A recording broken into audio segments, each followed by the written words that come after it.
Hi hello guys, welcome back to Preksha's kitchen YouTube channel. ಇವತ್ತಿನ ಈ ಒಂದು ವಿಡಿಯೋದಲ್ಲಿ ಚಿಕನ್ ಸಾಂಬಾರನ್ನ ಸ್ವಲ್ಪ ಡಿಫ್ರೆಂಟಾಗಿ ಹೇಗೆ ಮಾಡೋದು ಅಂತ ತೋರಿಸ್ಕೊಡ್ತಾ ಇದ್ದೀನಿ.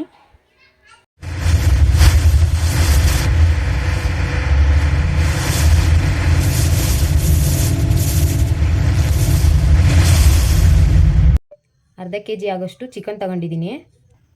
5 ಈರುಳ್ಳಿ ತಗೊಂಡಿದ್ದೀನಿ. 3 ಮೀಡಿಯಮ್ ಸೈಜ್ ಟೊಮೊಟೊ ತಗೊಂಡಿದ್ದೀನಿ.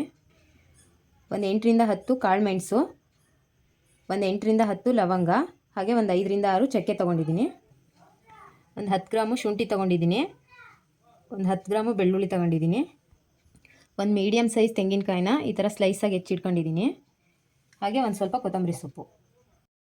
ಒಂದು 3 ಸ್ಪೂನ್ ಎಣ್ಣೆ ಹಾಕ್ತಾಯಿದ್ದೀನಿ. ಎಣ್ಣೆ ಕಾದಿದೆ, ಈರುಳ್ಳಿ ಹಾಕ್ತಾಯಿದ್ದೀನಿ.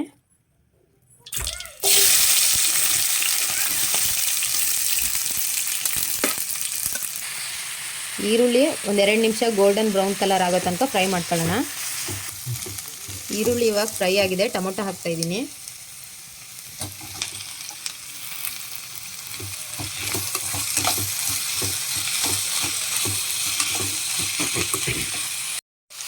ಇದು ಕೂಡ ಒಂದು 2 ನಿಮಿಷ ಇವಾಗ ಚೆನ್ನಾಗಿ ಫ್ರೈ ಆಗಬೇಕು. ಇದು ಇವಾಗ ಚೆನ್ನಾಗಿ ಫ್ರೈ ಆಗಿದೆ.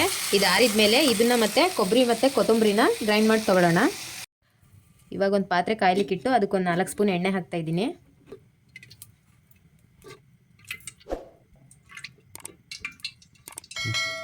ಎಣ್ಣೆ ಕಾದ್ಮೇಲೆ ಅದಕ್ಕೊಂದು 1/4 ಸ್ಪೂನಷ್ಟು ಸಾಸಿವೆ ಹಾಕ್ತಾಯಿದ್ದೀನಿ. ಇವಾಗ ಶುಂಠಿ, ಬೆಳ್ಳುಳ್ಳಿ, ಲವಂಗ, ಕಾಳು ಮೆಣಸು ಮತ್ತು ಚಕ್ಕೆದು ಪೇಸ್ಟ್ ಮಾಡ್ಕೊಂಡು 1 ಸ್ಪೂನ್ ಹಾಕ್ತಾಯಿದ್ದೀನಿ. ಇವಾಗ ಚಿಕನ್ ಹಾಕ್ತಾಯಿದ್ದೀನಿ.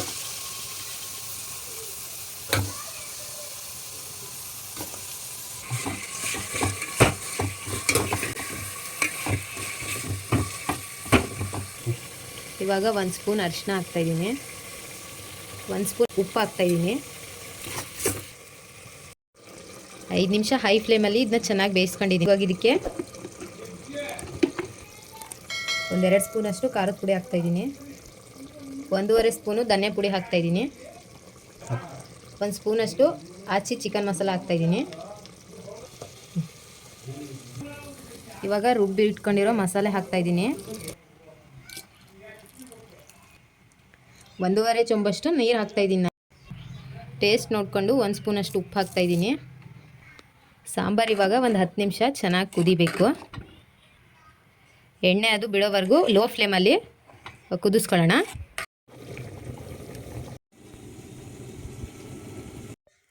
ಚಿಕನ್ ಸಾಂಬಾರು ಇವಾಗ ರೆಡಿಯಾಗಿದೆ. ಟೇಸ್ಟ್ ಕೂಡ ತುಂಬ ಚೆನ್ನಾಗಿ ಬಂದಿದೆ. ನೀವು ಒಂದ್ಸರಿ ಮನೇಲಿ ಟ್ರೈ ಮಾಡಿ ಹೇಗಿದೆ ಅಂತ ಕಮೆಂಟ್ ಮಾಡಿ. ಚಿಕನ್ ಸಾಂಬಾರಿಗೆ ನಾನು ಮುದ್ದೆನ ಕಾಂಬಿನೇಷನಾಗಿ ಮಾಡಿದ್ದೀನಿ. ನೀವು ಕೂಡ ಮನೇಲಿ ಮಾಡ್ಕೊಳ್ಳಿ. ಈ ವಿಡಿಯೋ ನಿಮಗೆ ಇಷ್ಟ ಆಗಿದರೆ ಪ್ಲೀಸ್ ಲೈಕ್ ಮಾಡಿ, ಶೇರ್ ಮಾಡಿ, ಹಾಗೆ ನಮ್ಮ ಪ್ರೇಕ್ಷಾಸ್ ಕಿಚನ್ ಯೂಟ್ಯೂಬ್ ಚಾನಲ್ನ ಸಬ್ಸ್ಕ್ರೈಬ್ ಮಾಡಿ. Thank you for watching.